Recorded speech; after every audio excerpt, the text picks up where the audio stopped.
अगर इब्लीस जन्नत से निकाला गया था तो हजरत आदम और हजरत हवा को वसवसा किसने डाला? क्या आपने कभी सोचा?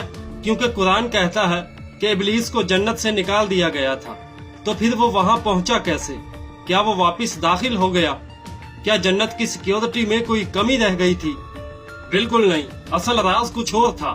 इब्लीस जिस्मानी तौर पर जन्नत में दाखिल नहीं हुआ था, बल्कि उसने जन्नत के दरवाजे पर खड़ा होकर वसवसा डाला, दिलों पर वार किया, ख्यालात में जहर घोला। क्योंकि कुरान कहता है कि शैतान ने वसवसा डाला, लेकिन जन्नत के अंदर नहीं आया, बस बाहर से दिल पर दस्तक दी। यही उसकी सबसे बड़ी ताकत है। वो तुम्हारे कान में नहीं चीखता, वो तुम्हारे ख्याल में सरगोशी करता है।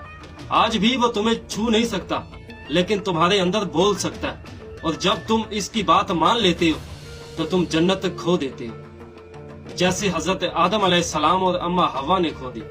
अपनी राय कमेंट में जरूर दें। मिलते हैं फिर किसी अगली वीडियो में, तब तक के लिए अल्लाह हाफ़िज़।